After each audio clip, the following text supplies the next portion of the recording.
Little girls accidentally contact a millionaire CEO. After mom collapses, his response will melt your heart. The afternoon sun spilled through the small apartment window, painting the walls in a soft golden hue.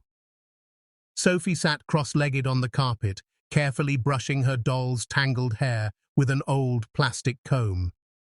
Beside her, Lily giggled as she made her doll talk in a squeaky, high-pitched voice. Their innocent laughter bounced off the faded walls, filling the home with warmth. In the kitchen, Anna hummed softly, stirring a pot on the stove while the smell of onions and bread drifted into the room. For the little family, it felt like any other ordinary day. Sophie glanced up at her mother, smiling, while Lily tugged her sister's sleeve and whispered if cookies would come after lunch. Sophie teased her, saying only if she ate all her vegetables first, and the girls burst into another round of giggles. Anna smiled at them, her heart swelling with love, but suddenly her smile faltered as dizziness swept over her like a wave. She gripped the counter for balance, her chest tightening painfully. She tried to call their names, but her voice cracked and faded. The knife slipped from her hand, clattering onto the floor, making both girls freeze in alarm. "Mommy?" Sophie called, her voice trembling with unease. Anna staggered, her knees weakening, and gasped as the pain deepened in her chest. Lily's eyes widened in terror as she saw her mother stumble. Before they could reach her, Anna collapsed onto the floor with a heavy thud. Sophie's doll fell from her hand, forgotten, as her heart raced in panic. Lily dropped to her knees beside their mother, her small hands shaking as she clutched her arm. "Mommy, wake up! Please wake up!" she cried, her tears falling fast. Anna's eyes were closed, her breathing faint and shallow, her stillness terrifying. Sophie's body shook, fear rising like a storm, but she knew she had to be brave. "Don't cry, Lily, we have to help her," she whispered, though her own voice broke. Lily sobbed harder, clinging to her sister's arm, her tiny body trembling. Sophie's eyes darted around the room, desperate for an answer, until she saw the phone on the counter. Forcing her weak legs to move, she grabbed it, her small hands trembling so hard she almost dropped it. The screen lit up in her face, showing rows of names and numbers she barely understood. "What do we do?" Lily asked through her tears, and Sophie's breath shook as she replied, We need help." She scrolled clumsily, her thumb sliding over the glowing screen, her tears making the words blur. Her eyes landed on a contact named Mr. Daniel. She didn't know who it was, but her chest ached with urgency. Maybe he can help," she whispered, more to herself than to Lily. Without thinking further, she pressed the number. The ringing sound filled the silent apartment, each tone stretching endlessly. Sophie bit her lip until it hurt, praying someone would answer. Lily clutched her doll tightly, whispering desperate words under her breath. The phone rang and rang, Sophie's hope fading with every second. She almost ended the call, terrified she'd done something wrong, but then a click sounded. Someone had answered. Sophie's throat closed up, her words stuck between fear and desperation. She looked at her unconscious mother lying on the floor, and her lips quivered. "Hello? Please, you have to help us," she whispered, her small voice breaking. Lily tugged at her sleeve and urged her, "Tell them Mommy's not waking up." Sophie swallowed hard, tears spilling down her cheeks as she cried into the phone, "Our Mommy fell down. She won't wake up." Her chest heaved as she tried not to collapse herself. She didn't know who she was speaking to, or if they would even understand, but she clung to the sound of the line like a lifeline. "Please, someone, help," she whispered again, almost breaking into sobs. Lily knelt beside Anna, patting her mother's hand as if her touch could bring her back. "Mommy, don't leave us," she whispered in a trembling voice. Sophie turned her head, unable to watch her mother's stillness any longer, and shut her eyes tightly. Her small hand gripped the phone so hard her knuckles turned white. "I don't know who you are," she whispered through tears, "but please, we need you." The silence stretched unbearably, broken only by Lily's fragile sobs and Sophie's unsteady breathing. Hope and fear clashed inside her chest, but she refused to let go of the phone. In that single trembling plea, a desperate cry for help escaped the lips of a child, echoing into the world and reaching a stranger she had never meant to call. Far across the city, in a tall glass tower that glittered beneath the afternoon sun, Daniel Carter sat in his sleek office, a man known for his sharp mind and wealth that touched every corner of the business world. Papers lay neatly stacked across his mahogany desk, and a digital screen displayed the details of a contract worth millions, yet his eyes were heavy with the weariness of endless responsibility. Assistants moved quietly outside his door, careful not to disturb their CEO, while he signed documents that could alter the future of his empire. For Daniel, days blurred together in a cycle of meetings, phone calls, and decisions that left no space for anything beyond business. His phone, resting face down beside his fountain pen, buzzed once, then twice, vibrating against the polished wood.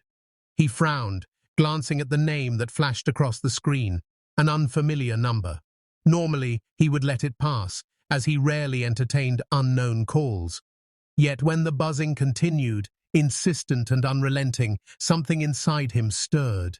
He picked it up with a sigh, his voice calm and professional, but what came through the receiver was no thing he could have expected. "Please, our mummy fell down. We don't know what to do." The voice was tiny, trembling, fragile, like glass about to break. Daniel's pen slipped from his hand, rolling silently across the desk as his pulse quickened. He leaned forward, gripping the phone tighter, his mind racing to comprehend what he had just heard. These were not the words of a secretary or a business partner. This was a child, frightened and desperate, reaching out to him by mistake. His chest tightened as he listened to the sobs in the background, another smaller voice crying softly, the sound piercing through the steel walls of his guarded heart. For a moment, the empire around him disappeared. Contracts, meetings, and wealth felt meaningless compared to the raw fear in that child's voice. "Stay calm," he said gently, surprising himself with how soft his tone became, a sharp contrast to the commanding voice he used in boardrooms.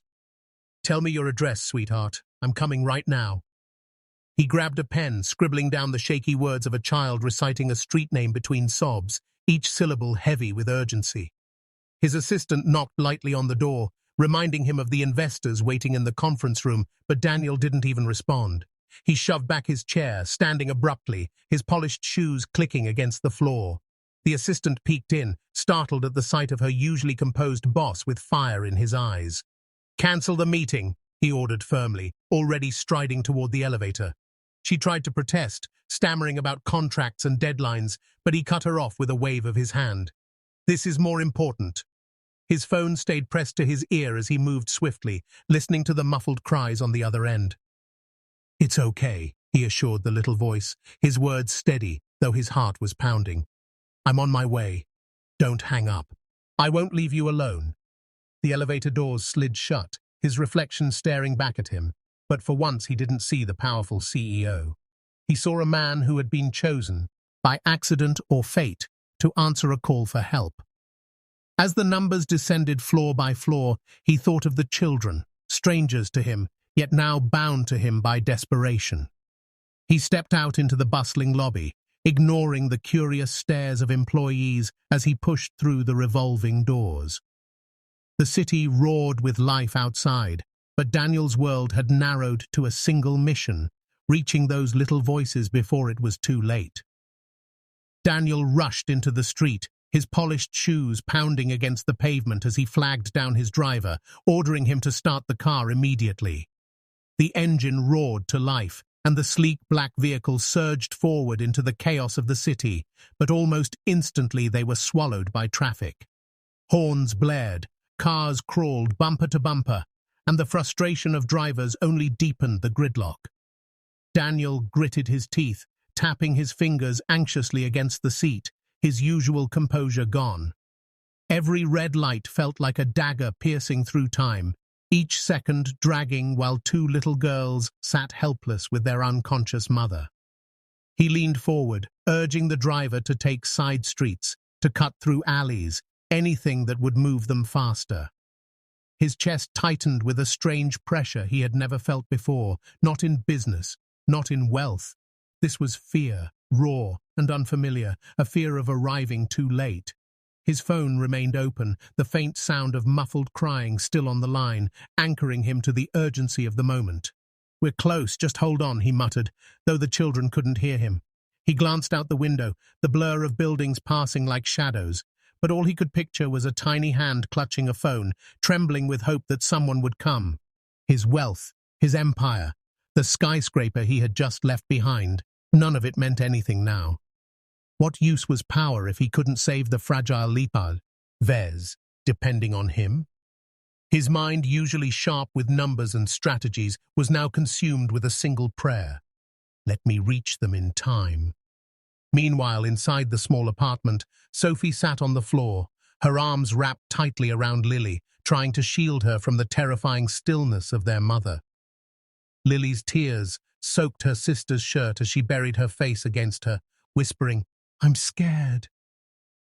Sophie stroked her sister's hair, though her own tears slipped silently down her cheeks. "It's okay," she whispered, her voice trembling. "Help is coming. I promise." She had no idea who the man on the phone was, only that he had said he was on his way, and that tiny thread of hope was the only thing keeping her from falling apart. The minutes dragged endlessly, the ticking clock on the wall amplifying every second they sat waiting. The room felt heavy, the air too thick, the silence broken only by the faint sound of their mother's shallow breathing. Sophie pressed her cheek against Lily's head, whispering again and again, "He's coming. Someone's coming." Back in the car, Daniel's driver swerved sharply onto a side street, tires screeching as they cut through the back roads of the city. Sweat prickled Daniel's brow, his hands gripping the seat as if he could pull the car forward with his own strength. "Faster!" he urged, his voice low but urgent. The driver nodded, pushing the engine harder, weaving through the traffic like a man possessed. Daniel's heart raced in rhythm with the spinning wheels, every block they passed bringing him closer, yet not close enough. The sound of Lily's faint sobs still lingered in his ears, playing over and over, a haunting reminder of the stakes. He had closed billion-dollar deals with nerves of steel, but never had his body trembled the way it did now. For the first time, he realized how powerless money could be in the face of human need.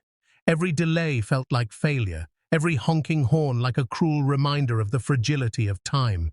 He clenched his jaw, silently vowing that he would not let these children down, not tonight, not ever.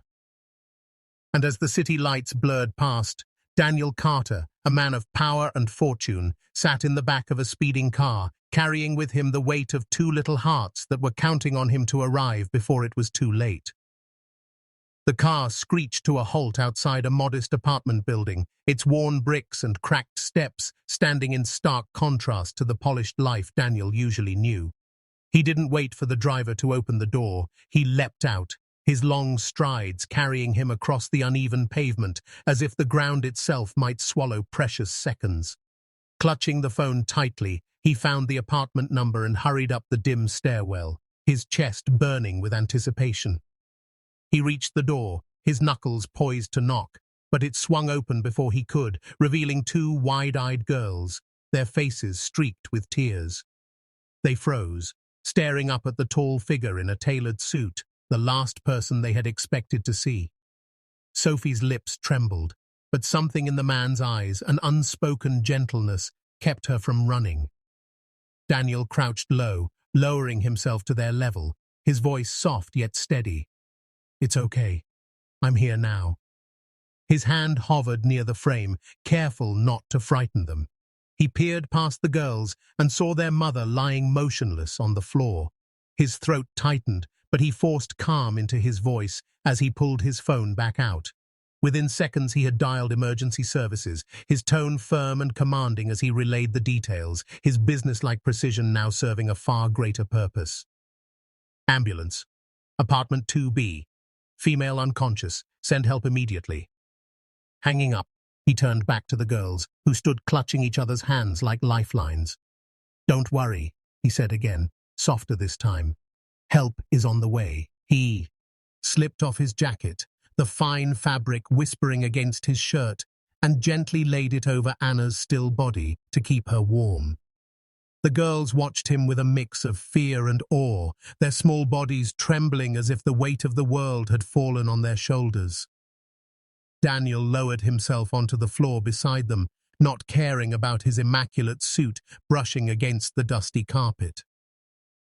Lily reached out timidly, her tiny hand shaking, and without hesitation, Daniel offered his own, wrapping her trembling fingers in his steady grasp. "Shh," he soothed, his deep voice like a lullaby in the heavy silence. "You're safe now. I won't let anything happen to you." Sophie, though older, fought to hold back tears, her eyes wide as she studied the stranger who had appeared like a guardian out of nowhere. Daniel glanced between them, recognizing the fear written in every line of their small faces, and he softened even more, speaking gently as though every word might patch a crack in their breaking hearts. The girls didn't see a CEO in that moment. They didn't know his power or his wealth. All they saw was a man who had come when no one else had, who knelt beside them in their darkest hour, offering his presence as their shield. And as the seconds ticked by in that fragile room, Daniel Carter, once a figure of prestige and distance, became something else entirely. A protector whose very presence promised that they were no longer alone. The shrill wail of the ambulance siren filled the night as paramedics hurried Anna onto a stretcher, their movements brisk and precise, while Daniel stayed close, his steady presence keeping the frightened girls from unraveling completely. He guided Sophie and Lily into the back seat of his car, following closely behind the ambulance, his gaze flicking to them every few seconds, his heart twisting at the sight of their tear-streaked faces. At the hospital, the bright lights and antiseptic smell seemed overwhelming for the little ones, but Daniel knelt beside them, promising in a calm voice that their mother was in good hands. Nurses hurried past, voices sharp with urgency, and the girls clung to him instinctively as though he were the only anchor in a storm. Hours stretched like days as Anna was wheeled into the emergency ward, the doors swinging shut, leaving Daniel alone with two children who barely knew him, but trusted him all the same. He led them to a waiting area, bought them sandwiches and juice from a nearby vending machine, and sat patiently while they ate in silence, too drained to speak. When Lily's tears started again, he pulled out a handkerchief, gently wiping her cheeks, whispering that everything would be all right. Sophie leaned against his arm, trying to stay strong for her sister, but exhaustion soon overtook her, and her eyelids grew heavy. Daniel adjusted his seat, letting her rest her head against his shoulder, while Lily curled into his lap, their tiny breaths warm against him. He wrapped his arms protectively around them, feeling the fragile weight of responsibility settle over him in a way that was unfamiliar, yet deeply human. Time crept by, the ticking of the hospital clock echoing in the sterile hall, but Daniel didn't move, afraid to disturb the small comfort the girls had found. At last, after what felt like an eternity, a nurse approached Wibalu, with a gentle smile announcing that Anna had regained consciousness. Relief surged through him, and he rose carefully, carrying the sleeping Lily while guiding Sophie, still drowsy, by the hand. They entered the room quietly, the fluorescent light casting a pale glow over Anna's tired but alive face. Her eyes fluttered open, glassy with tears, and the first thing she saw was her daughters safe and nestled in the arms of a man she did not know. Emotion choked her throat as gratitude and disbelief flooded her heart. "Why?" she whispered hoarsely, her voice weak but filled with wonder. "Why would a man like you do this for us?" Daniel looked at her, his eyes soft, his lips curving into a gentle smile that carried more weight than words ever could. He adjusted Lily gently in his arms, brushing a strand of hair from her sleeping face, and then turned back to Anna. "Because sometimes," he said quietly, each word steady, "life gives us a chance to do what really matters." The room seemed to still, as though even the hum of the machines had paused to let the truth of his words settle. Anna's tears slipped silently down her cheeks, her heart swelling with a gratitude so fierce it left her trembling. And as she watched her daughters sleeping peacefully against this stranger, she realized he was no stranger at all. He had become the protector she had prayed for in silence, the kindness she never expected to find. The days that followed unfolded like a quiet miracle, each moment weaving Daniel deeper into the small family's life, not as a visitor, but as a presence they began to depend on. He returned to the hospital often, his tall figure slipping into the ward with a warmth that immediately softened the room, carrying little gifts for the girls and books for Anna to read during her recovery. Sophie would light up the moment she saw him, her usual shyness replaced with laughter as she rushed to show him her drawings, while Lily clung to his hand as though she had known him forever. When Anna was finally discharged, Daniel drove them home himself, insisting on carrying her bags, making sure she didn't overexert herself. The apartment, once filled with the echo of fear, now seemed to hold a new kind of peace whenever he walked through the door. He checked in regularly, sometimes bringing groceries, other times simply sitting at the small table and helping the girls with their homework. Sophie would frown in concentration as he explained her math problems with surprising patience, and Lily would giggle as he listened to her halting attempts at reading aloud, applauding her every effort as though it were a grand performance. Anna, though still fragile, found herself smiling more than she had in years, watching her daughters flourish under the kindness of a man who owed them nothing but gave them everything. Neighbors began to notice the changes too, whispering in surprise when the well-dressed CEO was seen carrying groceries up the stairs of a modest apartment or kneeling in the courtyard to push Lily on the swing. Yet Daniel never cared for their stares. In those moments, he wasn't a millionaire or a businessman. He was simply someone who had found meaning where he least expected it. The bond between them grew steadily, not forced but natural, like roots intertwining quietly beneath the soil. Sophie and Lily began to wait for him eagerly, racing to the door when his knock echoed through the hallway, their giggles filling the space before he even stepped inside. Anna, once hesitant to accept help, realized that his presence was not charity, but a gift, one born from genuine care rather than duty. Over time, Daniel discovered a part of himself he thought had long been buried, a tenderness, a joy in the simplicity of being needed not for his power, but for his heart. And so, the accidental call that began with panic and fear became the very thread that stitched together a new story for them all. Sophie and Lily would carry that day in their memories forever, not as the day their mother fell, but as the day an angel in human form walked into their lives. And for Daniel, it became the proof that true wealth was never counted in contracts or accounts, but in the quiet moments of love, kindness, and the lives we choose to touch.